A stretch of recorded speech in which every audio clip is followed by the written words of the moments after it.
you guys. I'm here at Fox News Corporation. Fox News. Here's one of your shareholders. And look what's behind us.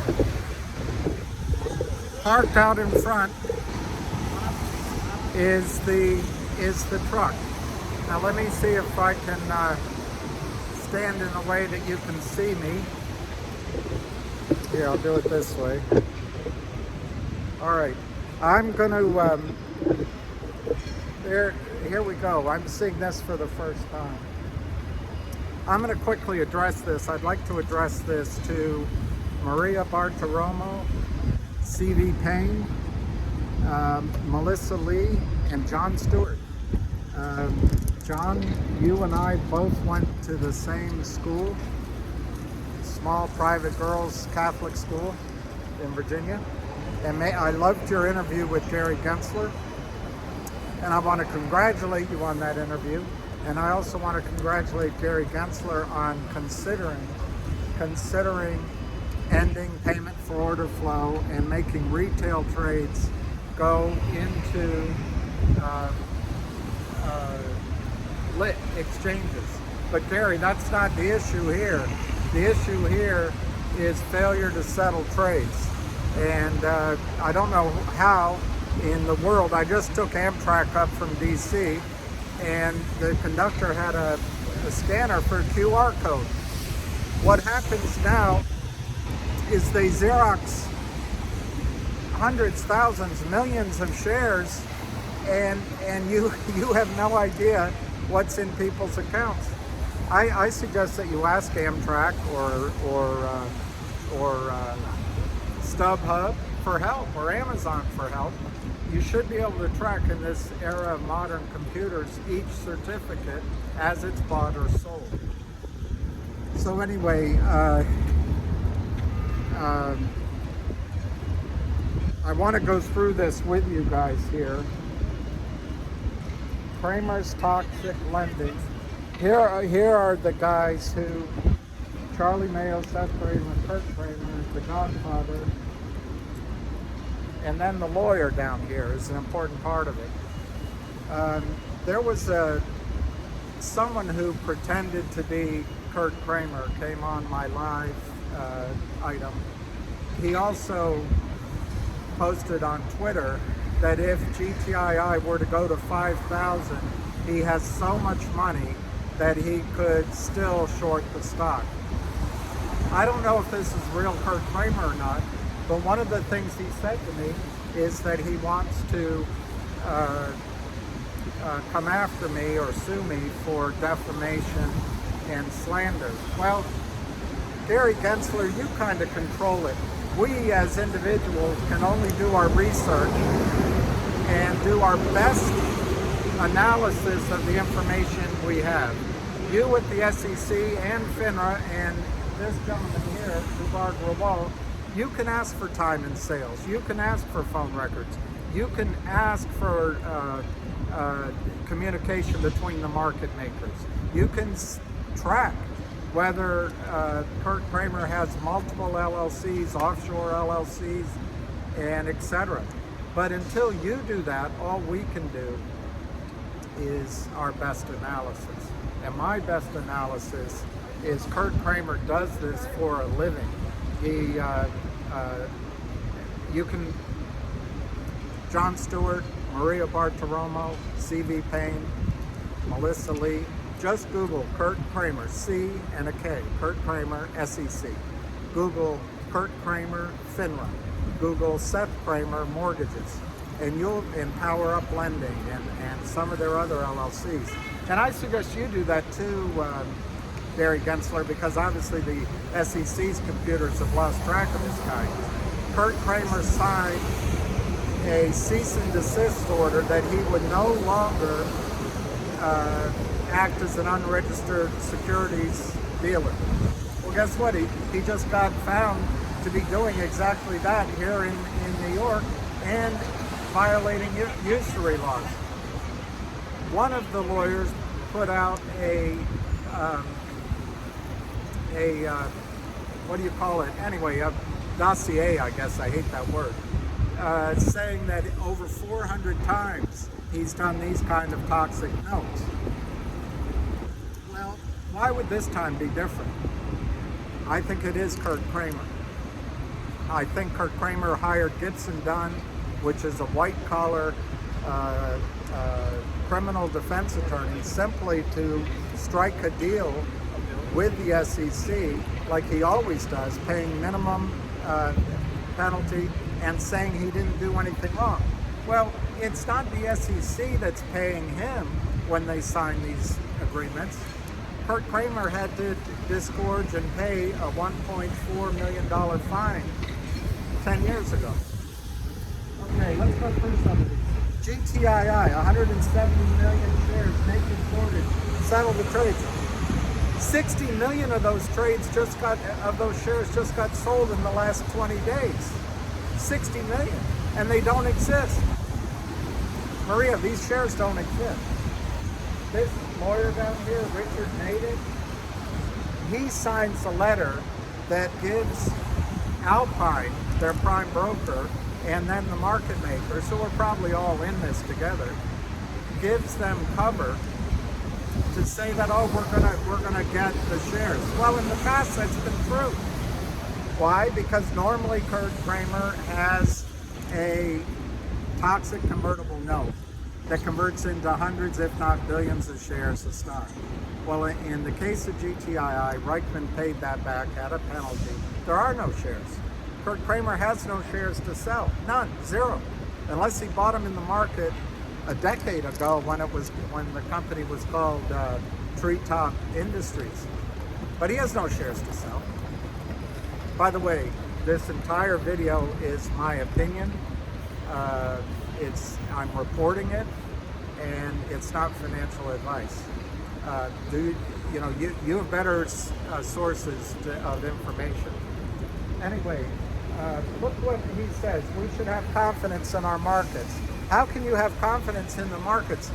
Maria, I'll ask you one question, and John Stewart, I'll ask you one question. This is the biggest story of your political careers. I'll ask you 3 questions. Number 1, there's an investor standing right with me that just bought into GTII and Finger. He paid cash, thousands of shares. What's in his account? What's in his account? You could not, with what is in their accounts, you couldn't go see an Alabama Shakes concert or go to the World Series. They just Xerox these certificates and sell them. In the case of GTII, 170 million. Why is it allowed to go on?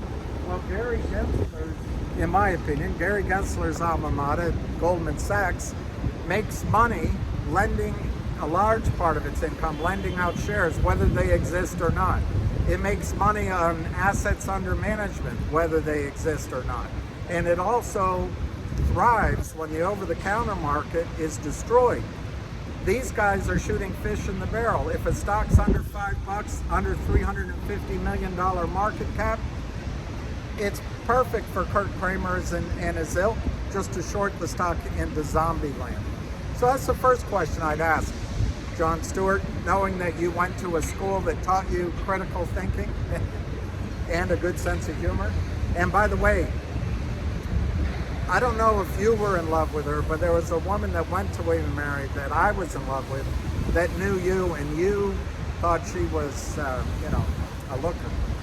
Anyway, what's in the accounts is just fake shares, counterfeit shares. That's the first question. Second question.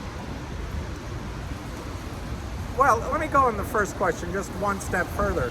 What if in all of the securities accounts, because it's not just these 2 stocks, what if in all the securities accounts held by Americans, there are trillions of dollars of Xerox certificates? What does that say about the strength of the American markets?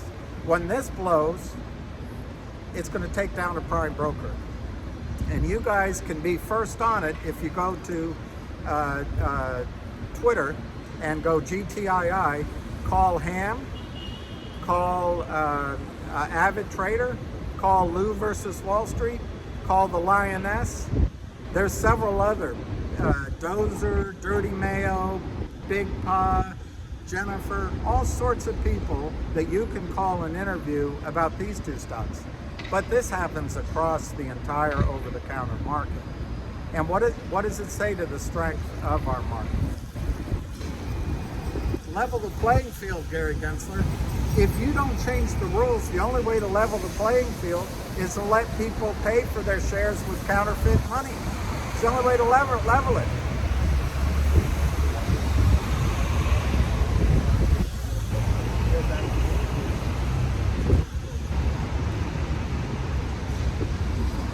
Oh, the final thing that I think you can ask and what you can go over is the tax system. The 46th president is now pushing so that we tax anyone that has an LLC, whether it's a hairdresser, a city worker, dump truck driver, farmer, to get more taxes. Well, these guys, and here's Finger, 109 shares shorted. There's only 5 million in the public float, Maria, John. Where do they get the shares? What's in the account? Anyway, these guys behind me, as they come up, they sell shares in stocks down to zombie land.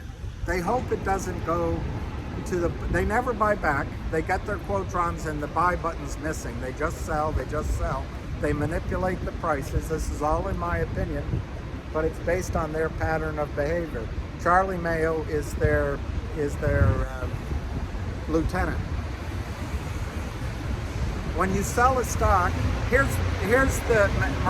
what happens in the case of GTII. In my judgment, prior to signing of the note in November of 2000, GTII borrowed from these shady characters less than 70 grand. Prior to signing that note, they started selling the stock. So they just handed GTII its own money out of the markets. Then, during the tenancy of the note, they kept shorting. Then, when GTI bought back the note and got out of this nightmare, instead of covering, because of their hubris and their, frankly, arrogance, they continued selling. Why do they do it that way? They do it so they can drive the stock to the price. Let's say, I don't know what it was before. I should have looked that up. Whatever it was, in the dollars, they drive it down to 10 cents. Then in the document, they're able to convert the notes at a 25% discount to the lowest 3 days for the past 20 days when they send in their notice. So they've already driven it down. Then they also get a discount. How can they lose? On top of that, once the company goes into zombie land, it either goes into bankruptcy or it's just in zombie. There's never a 1099. There's one, they did Laidlaw Energy, you can look it up, billions of shares. Put any number you want on those shares, 1 penny, half a penny, 5 cents, $1. It's a lot of money that they book without paying taxes. And then the effete SEC comes in, gives them a slap on the wrist and charges them less than they would have paid in taxes. Anyway, I really think this is the story of your careers, because a prime broker is going to go down when the squeeze starts. And I hope, Maria, and I hope John Stewart, and I hope C.V. Payne, and I hope Melissa, you don't blame the Bernie Bros or the Reddit brothers, Russian interference. This is because the SEC has allowed this to go on for 20 years. So I just want to say one more thing on this before I get off. This is all my opinion. Apparently, I don't know if it's real, Kramer came on and said I was defaming him. Well, let me ask you something. If someone is breaking the rules, breaking the law, are they committing a crime? And if they commit a crime, are they a criminal? I'll quote, who defames who? I'll quote one of the great philosophers of this century, Amy Winehouse, who really stuck the knife in first. So I encourage you to go to Twitter, look up him, look up Avid Trader, look up Lou versus Wall Street, look up any of the dozens of people that have been there and interviewed. Now, as I was getting off the train today, the conductor gave me something. He heard me talking, and I just want to show it to you. This is for the longs. This is for the longs. So today could be a big day, and when, in my own judgment longs, when this starts to squeeze, which could be today, I think it'll have a hard time through $8. But if it breaks through 13 or 21, it's all over for the Kramers and their clients. How much do you think might get lost to one GTII? I'm being asked a question on the side. You know, that's a problem when a client's here. If you take 100 million shares, not 170 million shares, and you assume on average it's covered at, I don't know, pick a number, $300 a share? I can't do the arithmetic. Is that 30 billion or 300 billion? I'll let you do the math. Arithmetic. A lot of money is going to be lost. Tens of billions of dollars is going to be lost because Gary Gensler looked the other way. The Alpine is in on it, Alpine Prime Broker, and the market makers are in on it. This has been a gravy train for a long time for people like Power Up Lending and Geneva Roth LLC. I can't remember the rest of it, but Kurt Kramer has 100 LLCs that he does this kind of thing in. All my opinion. And Kurt, if you want to get on, you can come on the conference call and tell us why we're wrong. But this lawyer down here, John, he writes that letter. So it's all has this patina of legality. But is it legal if you're breaking the law? They all know about it. The truck is here, Mr. Payne and Maria.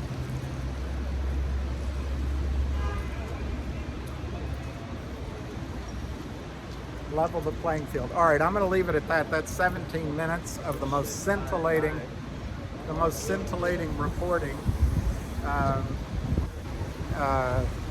Gary Gensler. All right, we're going to go over to Lind Capital, and I hope by then I have new things to tell you. But in the meantime, longs, fasten your seatbelts, check your GTCs, take some money off the table, but also let it run. This is one for the storybooks. And thank you guys, everybody, for listening. It's a great day in New York. Here, let me show you the News Corp. This is where we are, News Corp. And it's the greatest city. This is the greatest city in the world, and it's fun to be here. So thank you, Maria. Thank you, CV Payne. Thank you, Melissa. And thank you, John Stewart. And thank all the longs. Cheers.